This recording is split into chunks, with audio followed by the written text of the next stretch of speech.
ओम नमः शिवाय। दोस्तों, महादेव की कृपा आप सबके ऊपर बनी रहे, यही कामना करती हूँ। और इसी कामना के साथ आज का जो वीडियो है वो मैं शुरू कर रही हूँ।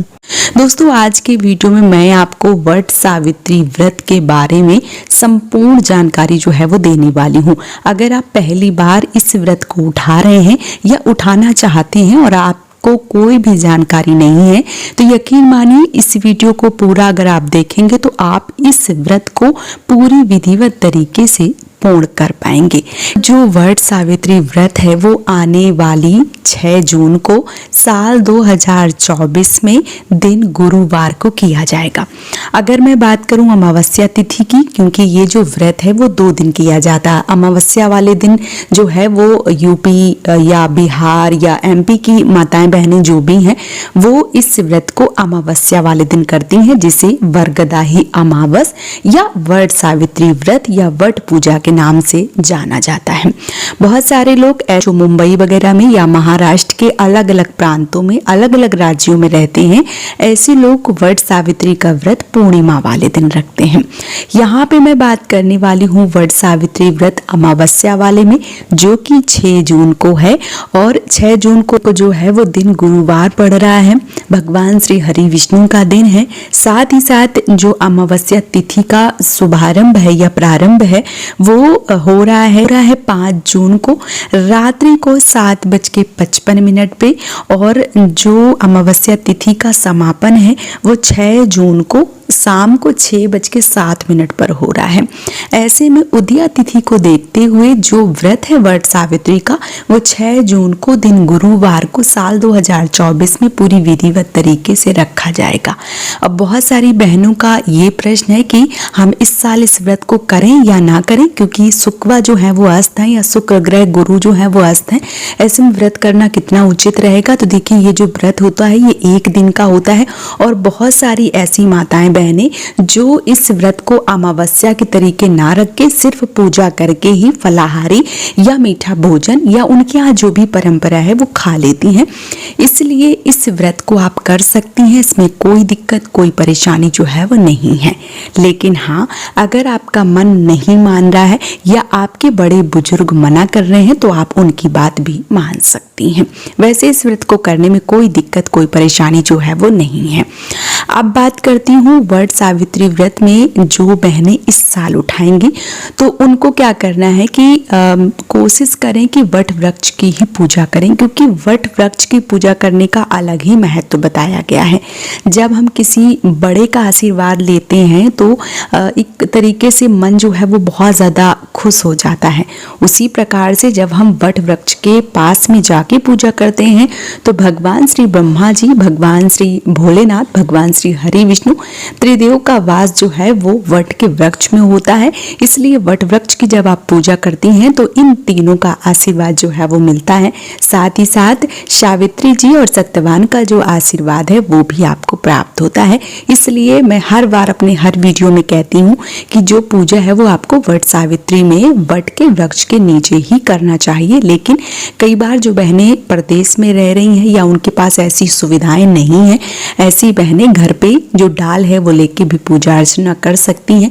लेकिन उस डाल को कहीं भी ऐसे ना फेंकें, आप उस डाल की विधिवत पूजा करें और फिर उसको अच्छे से जो है वो विसर्जन करें। इस बात का विशेष ध्यान रखें। जो भी बहनें इस वर्ष व्रत रख रही हैं उनको अपनी शादी का जोड़ा, शादी की ज्वेलरी, शादी का जो भी चीजें हैं वो अच्छे से पहनना है और इस व्रत को प्रारंभ करना है।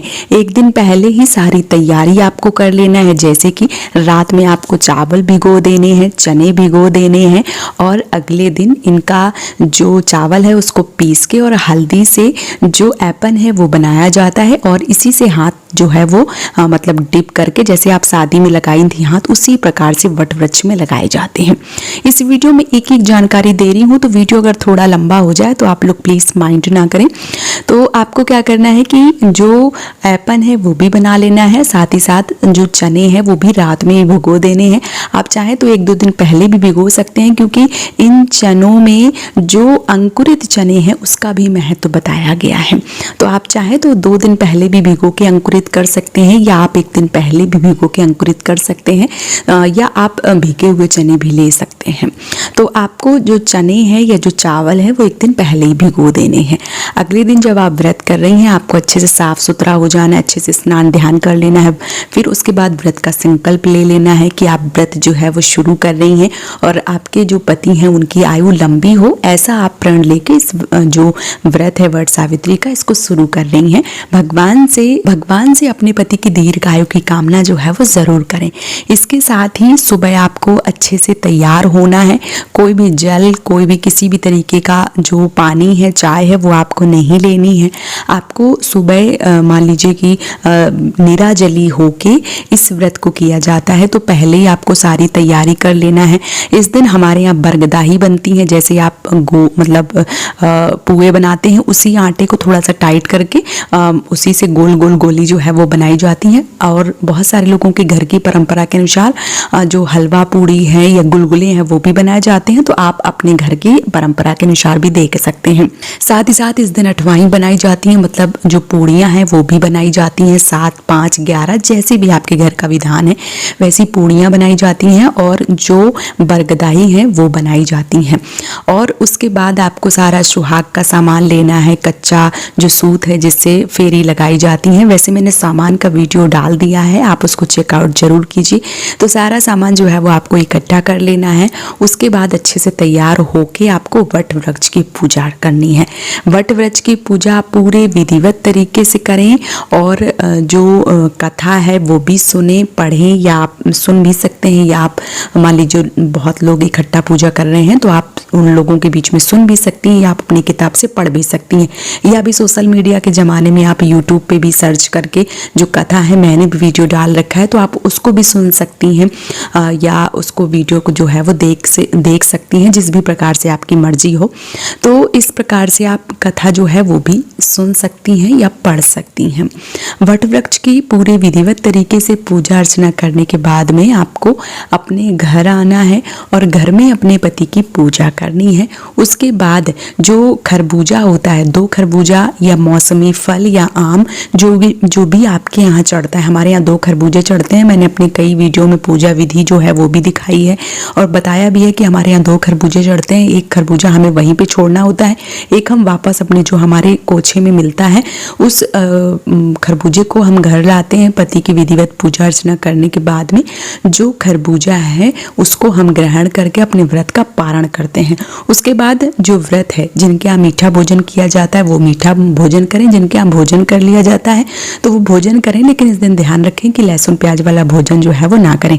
अगर आप अमावस्या का व्रत करते हैं तो फिर आपको जैसे अमावस्या का व्रत करती हैं उसी प्रकार से इस व्रत को पूरा करना है। अगर आपको नहीं पता है कि आपके यहाँ कैसा होता है तो आप प्रसाद खा के भी इस व्रत को कर सकती हैं। साथ ही साथ एक चीज़ और बताना चाहूँगी कि जो फल होता है, वट वृक्ष का जो फल होता है और जो चने होते हैं वो निकले जाते हैं और इसी का पूरा महत्व बताया गया है। जो चने और जो वट वृक्ष का फल है उसको एक बार में ही लेके निकला जाता है और पूरे व्रत में ये सबसे ज़्यादा महत्वपूर्ण चीज़ होती है। इसको आपको निगलना ही होता है, तभी आपका जो व्रत है वो पूर्ण माना जाता है। और जो मतलब इस व्रत का महत्व है कि चने के रूप में जो सत्यवान जी के प्राण है वो वापस किए गए थे, तो जो चने हैं वो आपको निगलने ही होते हैं। वैसे मैंने अपने हर एक वीडियो को, चाहे वो चने का महत्व हो गया, चाहे वो फल का, चाहे वो पंखे का महत्व हो गया, या प्रेग्नेंट महिलाएं जो हैं वो कैसे व्रत करें, फेरे लगाएं या ना लगाएं, मैंने वट सावित्री के व्रत के बारे में कई सारे वीडियो जो हैं वो डाल रखे हैं। अगर आप सर्च करेंगे तो आपको बहुत ही आसानी से मिल जाएंगे और आप उन वीडियो को देख के हर चीज़ को जो है वो कर सकती हैं। इस वीडियो में मैंने सारी चीज़ें जो है वो आपको डिटेल में बता दी हैं। अगर आपको कोई और प्रश्न आपके मन में आ रहा है या पूछना चाहते हैं तो मुझे कमेंट में ज़रूर बताइए, मैं आपके समस्त प्रश्नों का जवाब जो है वो ज़रूर दूंगी। अगर जो जवाब है वो नहीं दे पाई तो जो वीडियो है वो ज़रूर बना दूंगी। तो उम्मीद करती हूँ कि आज का वीडियो आप सबको काफ़ी ज़्यादा पसंद आया होगा। दोस्तों, अगर पूजा पाठ और भक्ति से जुड़े वीडियो आप सब देखना चाहते हैं और आप सबको पसंद आ रहे हैं तो प्लीज़ मुझे सपोर्ट कीजिए और इस चैनल को सब्सक्राइब जरूर कीजिए।